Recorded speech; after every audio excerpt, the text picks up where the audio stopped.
കേക്കോ ഇത്രയൊന്നും പോരെ കണ്ണേട്ടോ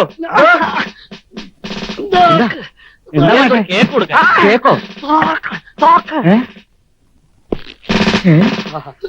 സുകുമാരൻ എന്റെ മോൻ പട്ടാളക്കാരൻ സുകുമാരൻ. അത് തിളച്ച ചായ. ലീവ് കിട്ടി ഉടനെ പുറപ്പെട്ടു. ഒരു കത്തെങ്കിലും എഴുതാമായിരുന്നില്ലേ? യുദ്ധഭൂമിയിൽ നിന്ന് ഒരു പട്ടാളക്കാരന് കത്തെഴുതാൻ പറ്റിയെന്ന് വരില്ല. വേണ്ട, ഞാൻ എടുക്കാം. അച്ഛാ ചലോ. അരേ ബായ് അലിയാർ മാൻ, തും കൈസേ ഹോ? സോറി പുട്ട്, അല്ല പേടിപ്പിച്ചു കളഞ്ഞല്ലോ. നാട്ടിൽ വരുമ്പോഴും വേണോ ഈ തോക്കും പട്ടാള വേഷവും? അതിർത്തി നിന്ന് നേരെ ഇങ്ങോട്ട് വണ്ടി കയറിയായിരിക്കും. അല്ല, ഈ റെയിൽവേ പോർട്ടന്മാരുടെ പിടിച്ചുപറി ഒഴിവാക്കാൻ ഇതേ ഉള്ളൊരു മാർഗം. ഈ വേഷവും തോക്കും ഒക്കെ കണ്ടാൽ കൊടുക്കുന്നത് ഭംഗി മിണ്ടാതെ വെച്ചു. അച്ഛാ, ക്യാ സമാചാർ ഗാവ് മേ? യേ കോൻ ഹേ? കുഞ്ഞാലിക്കുട്ടി, സ്കൂളിലെ പുതിയ മലയാളം മാഷ. അച്ഛാ സോറി പുട്ട്. അച്ഛാ, ഇനിയിപ്പോ കല്യാണം കഴിഞ്ഞിട്ടേ പോന്നുള്ളായിരിക്കും അല്ലേ? യാ യാ. കല്യാണം ഉറപ്പിച്ചപ്പോഴേക്കും മനസ്സിന്റെ സന്തോഷം കൊണ്ടായിരിക്കും സുകുമാരനങ്ങ് തടിച്ചു കൊഴുത്തുരുണ്ട് കറുത്ത കരിമന്തി പോലെയായി. അച്ഛാ, എവിടെ എന്റെ പ്രതിശ്രുത വധുവിന്റെ ഫോട്ടോ എടുത്തോണ്ട് വരൂ, കാണട്ടെ. അതിപ്പോ എന്ത് കാണാനിരിക്കുന്നു? ഭാർഗിയുടെ മോളെ നീ കണ്ടിട്ടില്ലേ? കണ്ടിട്ടുള്ളത് പണ്ടല്ലേ. ഹവിൽദാർ സുകുമാരൻ നായരുടെ ഭാര്യ ആവാനുള്ള യോഗ്യത അവൾക്ക് ഇപ്പോ ഉണ്ടോ എന്ന് എനിക്കറിയണ്ടേ? ചലോ ചലോ, എടുക്കൂ എടുക്കൂ. എന്റെ കാലുവാ. സോറി. എന്നടാ, ശരിക്കും നോക്കിക്കോ, കൊച്ചിനെ കണ്ട വെണ്ണല്ലേ ഇപ്പൊ.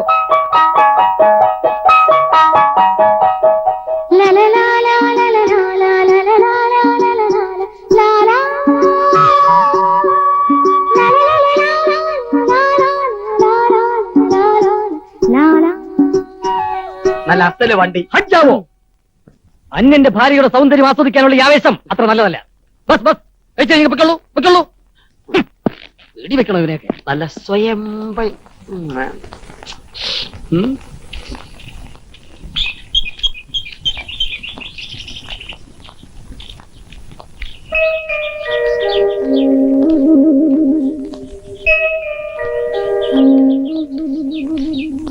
മാഷേ, കുട്ടി ആരാ? എന്ത് വേണം? മാഷക്ക് എന്നെ മനസ്സിലായില്ലല്ലേ? ഇല്ല. ശരിക്കൊന്ന് നോക്കിയേ, മനസ്സിലാകും. ആദ്യം കാണുന്ന ഒരാളെ എങ്ങനെ മനസ്സിലാകാനാ? ഇല്ല, ഇതിനു മുമ്പ് നമ്മൾ തമ്മിൽ കണ്ടിട്ടുണ്ട്. ഒന്ന് ഓർത്തു നോക്കിയേ. ഇല്ല, ഇതിനു മുമ്പ് നമ്മൾ കണ്ടിട്ടേ ഇല്ല. കൊള്ളാം, അസലായിട്ടുണ്ട് അഭിനയം. പച്ച പാവാണെന്നാ ഞാൻ കരുതിയത്. ഇപ്പൊ മനസ്സിലായി, പെരും കള്ളനാ. കള്ളനോ? ഞാനൊരു അധ്യാപകനാണ്. കുഞ്ഞാലിക്കുട്ടി, കുട്ടിക്ക് ഇപ്പൊ എന്താ വേണ്ടത്? മാഷ് എന്തിനാ ഞങ്ങളുടെ ക്ഷേത്രത്തിൽ കയറിയത്? ക്ഷേത്രത്തിലോ? ഏത് ക്ഷേത്രത്തിൽ? കുട്ടിക്ക് ആള് തെറ്റിയതാ? അല്ല, മാഷ് തന്നെയാ. ഞാൻ കണ്ടതാ, കാര്യക്കാരനോട് കയർക്കുന്നതും നാളികേരം ഉടച്ചിട്ട് ഓടുന്നതും. കുട്ടിക്ക് എന്താ ഭ്രാന്തുണ്ടോ? ഞാനൊരു ഇസ്ലാമാ കുഞ്ഞാലിക്കുട്ടി. അതാ എനിക്കും അറിയേണ്ടത്. ഇസ്ലാമായ മാഷ് എന്തിനാ ഞങ്ങളുടെ ക്ഷേത്രത്തിൽ കയറിയതെന്ന്. ഇത് വലിയ കഷ്ടമായിട്ട്. പരമ്പരാഗതമായ ആചാരം തെറ്റിച്ചതിന് ആൽമരത്തെ കെട്ടി 101 അടിയാ ദേവപ്രശ്നത്തിൽ കണ്ടത്. എന്റെ അമ്മേ. അമ്മയോ? ഉമ്മയെന്നല്ലേ നിങ്ങളൊക്കെ വിളിക്കുന്നത്? ഞാൻ ക്ഷേത്രത്തിലെ ഭഗവതിയാണ് വിളിച്ചത്. അത് ഉമ്മയല്ലല്ലോ, അമ്മയല്ലേ? ആ അമ്മ. അപ്പോ മാഷക്ക് ഞങ്ങളുടെ ദൈവങ്ങളെ ഇഷ്ടമാണല്ലേ? ഒരപരിചിതയുടെ അനാവശ്യമായ ചോദ്യങ്ങൾക്ക് മറുപടി പറയാൻ തൽക്കാലം എനിക്ക് സമയമില്ല. ഇങ്ങനെയുണ്ടോ പെൺകുട്ടികൾ? ദേ, വേഗം ഇവിടുന്ന് നാട് വിട്ടോ, അതാ നല്ലത്. സ്കൂൾ പ്രവർത്തനങ്ങളിൽ മാതൃകാപരമായ പല പരിഷ്കാരങ്ങളും നടപ്പിലാക്കാനുള്ള നിർദ്ദേശം കഴിഞ്ഞ മീറ്റിംഗിൽ തന്നെ മാനേജ്മെന്റ് മുന്നോട്ട് വെച്ചതാണ്. നിർഭാഗ്യവശാൽ നമുക്കൊന്നും പ്രാവർത്തികമാക്കാൻ കഴിഞ്ഞില്ല. നാം അതിൽ ശ്രമിച്ചില്ല എന്നുള്ളതാണ് സത്യം.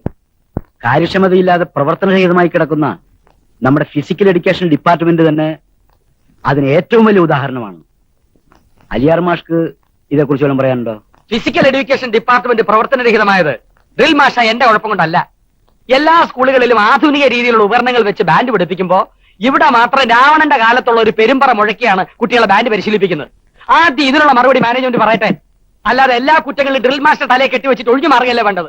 ഈ ജാതി പരിപാടി രാഷ്ട്രീയത്തിൽ പ്രയോഗിച്ചാൽ മതി കേട്ടോ മുകുന്ദം മാഷേ. അലിയാർ മാഷ് ചൂടാവുള്ള എന്തെങ്കിലും നിർദ്ദേശം ഉണ്ടോ എന്ന് മാത്രമേ ഞാൻ ചോദിച്ചുള്ളൂ. കുട്ടികൾക്ക് യൂണിഫോം നിർബന്ധമാക്കണമെന്ന് എനിക്കൊരു അഭിപ്രായം. ബഹുവിധ വർണ്ണങ്ങളോടുകൂടിയ കുഞ്ഞു മനസ്സുകൾ ഇവിടെ കോഴിക്കുഞ്ഞുങ്ങളെ പോലെ തത്തിക്കളിക്കുന്നുണ്ടിട്ട് മാഷിക്ക് സഹിക്കുന്നില്ലല്ലേ? കുഞ്ഞാലിക്കുട്ടി മാഷ് പറഞ്ഞതിനോട് യോജിക്കണമെന്നാണ് എന്റെ അഭിപ്രായം. കലാപരമായ വാസനയുള്ള നിരവധി കുട്ടികൾ നമുക്കുണ്ട്. അവരുടെ കലാവാസനകൾ പരിപോഷിപ്പിക്കുവാനുള്ള ശ്രമങ്ങൾ നാം നടത്തണം. അതുകൊണ്ട് അതിന്റെ ചുമതല ഞാൻ കുഞ്ഞാലിക്കുട്ടി മാഷയെ ഏൽപ്പിക്കാം. ഇല്ല, ഈ നിർദ്ദേശം ശുദ്ധ അസംബന്ധമാണ്. ഇതിനാരും പിന്താങ്ങുന്നില്ല. നാളെ ഇതുവരെ ഈ സ്കൂളിലുള്ള എല്ലാ എക്സ്ട്രാ കരിക്കുലർ ആക്ടിവിറ്റീസും എന്റെ മേൽനോട്ടത്തിലാണ് നടന്നിട്ടുള്ളത്. ആ ഗതികേടോർത്താണ് ഇത്തവണ ഒരു മാറ്റം വേണമെന്ന് തീരുമാനിച്ചത്. മാഷെ, ഇത് കടുത്ത അനീതിയാണ്. ദീർഘകാലം പ്രവർത്തന പാരമ്പര്യമുള്ള ഒരു കായിക കലാകാരന്റെ കലാഹൃദയത്തോട് കാട്ടുന്ന കൊടും ക്രൂരതയാണിത്. ഈ മീറ്റിംഗ് ഞങ്ങൾ ബോയ്ക്കോട്ട് ചെയ്യുന്നു. ഞങ്ങളെന്ന് വെച്ചാ ജമീല ടീച്ചറെ വരൂ. ഞാൻ വരുന്നില്ല. യമുന ടീച്ചറെ വരൂ. ഞാനുമില്ല. അല്ല, വേണ്ട. കരിങ്കാലികളാണ് ഹാജിയാരെ. എന്താ ഇവിടെ ഒരു ബഹളം? പുതിയ ഭരണപരിഷ്കാരങ്ങൾ നടപ്പിലാക്കിയതിന്റെ ആഹ്ലാദ തിമിർപ്പിലാണേ. എന്താണ് നടപ്പിലാക്കിയത്? ഈ സ്കൂളിന്റെ എല്ലാ കാര്യങ്ങളും കുഞ്ഞാലിക്കുട്ടി മാഷെ ഏൽപ്പിക്കാനുള്ള എന്റെ തീരുമാനം അംഗീകരിച്ചു, പാസാക്കി. പക്ഷെ അതിനെ എതിർക്കാനും ചിലരുണ്ടേ. കഴിവും ആത്മാർത്ഥയും വെച്ച് നോക്കുമ്പോ കുഞ്ഞാലിക്കുട്ടി മാഷ് തന്നെയാണല്ലോ അതിനർഹൻ. അത് തന്നെയാ നമ്മുടെ അഭിപ്രായം. കൺഗ്രാചുലേഷൻസ്, എനിക്ക് സന്തോഷമായി. ചില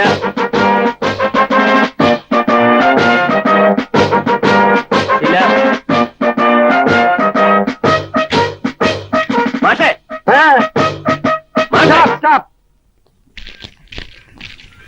ജോലി ചെയ്യാൻ സമ്മതിക്കില്ല. എന്താ പക്ഷേ ഈ ശബ്ദം കാരണം എനിക്ക് പഠിപ്പിക്കാൻ കഴിയുന്നില്ല. ശാകുന്തളോ നളകരുതോ അല്ല പഠിപ്പിക്കുന്നത്. ഞാൻ പഠിപ്പിക്കുന്ന ബാൻഡാ. ഒച്ചയും ബഹളവും ഒക്കെ ഉണ്ടാവും. കേക്കട്ടെ, എല്ലാവരും കേക്കട്ടെ. എന്റെ ഡിപ്പാർട്ട്മെന്റ് ചലനമറ്റ് കിടക്കുകയാണെന്നാണല്ലോ പരാതി. പരാതി മാറട്ടെ. ഞാൻ കംപ്ലൈന്റ് ചെയ്യും. പോയി ചെയ്. എനിക്കുണ്ട് പറയാൻ. ചക്രം മുടക്കി ഹാജിയാര് മുറികൾ കെട്ടിയിട്ടിരിക്കുന്നതേ പിള്ളേരെ പഠിപ്പിക്കാനാ, അല്ലാതെ പിള്ളേരെ മരത്തിന്റെ മൂട്ടി കൊണ്ടുവച്ചല്ലേ പഠിപ്പിക്കേണ്ടത്.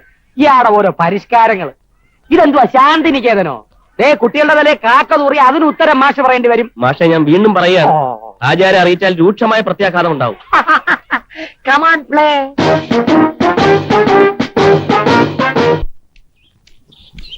മാഷേ, അല്ലോ പേപ്പട്ടി. ടി മാഷ, ഇത് ഞാനാ. ഉണക്കച്ചുള്ളിയാണെങ്കിലും നല്ല ബലമാണല്ലോടോ. എന്തുവാടോ? കുഞ്ഞാലിക്കുട്ടി മാഷോടല്ലേ മാഷ താമസിക്കുന്നത്? അലിയാര് മാഷ കൂടെയാണ് കുഞ്ഞാലിക്കുട്ടി മാഷ താമസിക്കുന്നത്. മാഷെങ്കിലും എന്നെ ഒന്ന് വിശ്വസിക്കണം. ആ. എനിക്ക് ആള് തെറ്റിയിട്ടില്ല. അവൻ തന്നെയാ നാളികേരം ഉടച്ചത്. ആ പെങ്കൊച്ചിന് ആള് തെറ്റിയത്. എടോ കുറുപ്പന്മാരുടെ കയ്യിൽ നിന്ന് കിട്ടിയത് പോരേത് എനിക്ക്. ഇനി ആ ഹാജിയരുടെ കയ്യിൽ നിന്ന് കൂടി കിട്ടണമായിരിക്കും. അതും കൂടി താങ്ങാനുള്ള ആരോഗ്യം തന്റെ ശരീരത്തിനില്ല. എന്റെ പൊന്നു മാഷ, ഞാൻ പറയുന്നത് സത്യമാണ്. ഓകൃത്തനം പറയുന്നു. ഒരു ഇസ്ലാം എന്തിനാണോ ഹിന്ദുക്കളുടെ ക്ഷേത്രത്തിൽ കയറുന്നത്? എന്തിനാണോ കയറുന്നത്? ഇതാണ് എല്ലാവരുടെയും ചോദ്യം.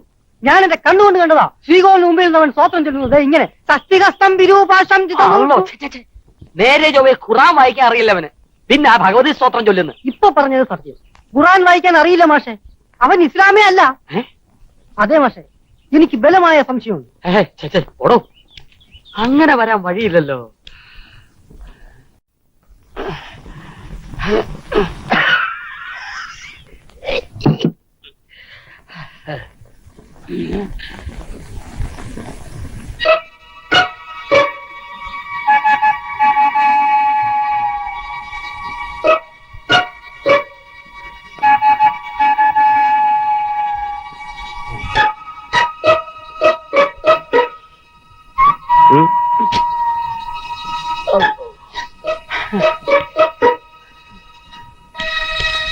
എനിക്ക് സംശയമുണ്ടോ? ഉണ്ട്, ഉറപ്പാ. എന്നാ എനിക്കും ഉണ്ട്. എന്നാൽ ഇനി ഒന്നും ആലോചിക്കാനില്ല. അവന്റെ തലീറ ഇന്ന് പുറത്താവും. മാഷ് പോയി ഹാജിയാരോട് പറ. എന്താ മാഷ് ഇങ്ങനെ ഓടുന്നത്? ഹാജിയാർ എവിടെ? ഓഫീസിലുണ്ട്. എന്താ കാര്യം?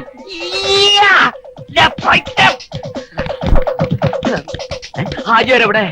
ഓഫീസിലുണ്ട്. എന്താ കാര്യം? അതെ, അരിയാരെന്തിനാ ഓടുന്നേ? ചതിച്ചു ഹാജിയാരെ, ചതിച്ചു. എന്താ? ആ കുഞ്ഞാലിക്കുട്ടി ഇസ്ലാം വേഷം കെട്ടി വന്നിരിക്കുക. അവ ഇസ്ലാമേ അല്ല, ഹിന്ദുവാ. എന്താ മാഷേ? ഒന്ന് ഉറക്കട്ടെ. ഇത് സത്യമാണോ ഒന്നുകൂടെ ഉറക്കട്ടെ, എന്നിട്ട് മതി ഹാജിയാരെ അറിയിക്കുന്നത്. നീ വിഷമിക്കാതിരി, ഇക്കാര്യം ഞാൻ ഏറ്റു. കുറുപ്പന്മാരും ഹാജിയാരും പിന്നെ ഞാനും നീ ഉൾപ്പെടുന്ന ഈ നാട്ടുകാര് മുഴുവൻ ചേർന്ന് ആട്ടിച്ചവന്റെ അസ്ഥി ഇളക്കുന്നത് ഈ മലപ്പുറം കാണും. ഇല്ലെങ്കിൽ ആ മുട്ടയടിച്ചടക്കും. ഞാനും മുട്ട അടിക്കേണ്ടി വരുമോ? പോടാ. വരട്ടെ. നമസ്കാരം മാഷേ.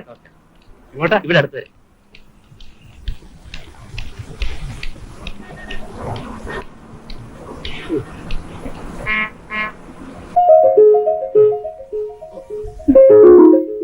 മാഷേ, ആ, അല്ല മാഷ് പോയില്ലേ എവിടെ? നാട്ടില്? ഇവിടെ നിൽക്കാൻ പേടി തോന്നുന്നില്ലേ? പേടിയോ? എന്തിന്?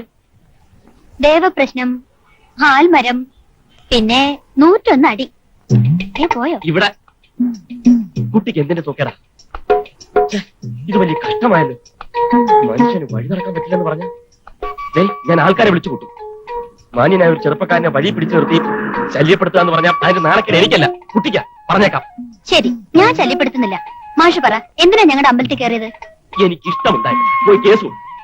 കേസൊന്നും കൊടുക്കില്ല, പോയി ഏട്ടന്മാരോട് പറയും. പോയി പറ, വേഗം പോയി പറ. ഞാൻ നല്ലവനാണെങ്കിൽ വളരെ നല്ലവനാ, അല്ലെങ്കിൽ മഹാ ചെറ്റയാ. പറഞ്ഞേക്കാം. കുറെ ഏട്ടന്മാരും ദേവപ്രശ്നം. എനിക്കുമുണ്ട് ഇവിടെ ആൾക്കാർ. ആര്? ഹാജിയാരോ? അതെ, ഹാജിയാരി തന്നെ.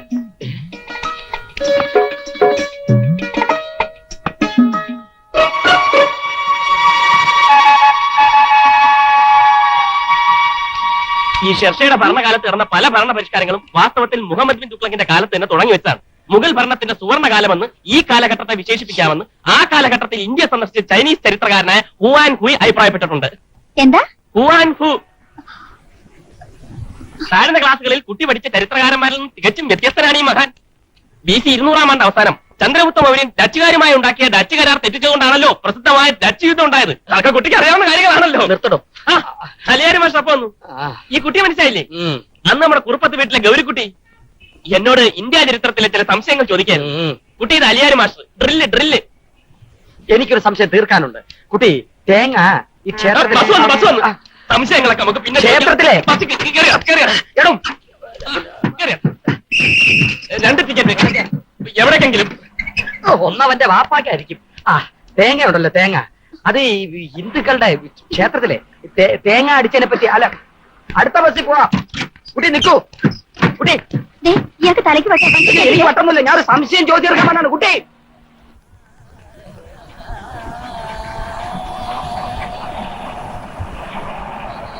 അവരൊക്കെ എത്തി. ശരവേ, വേവാ.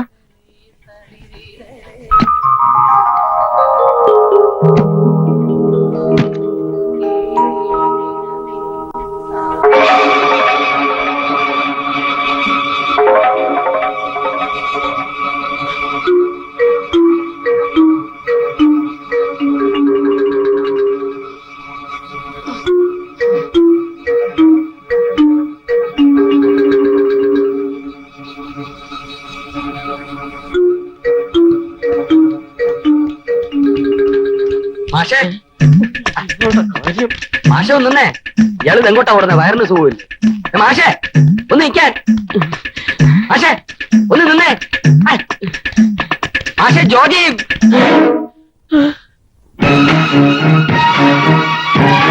എല്ലാം പറഞ്ഞെന്നാ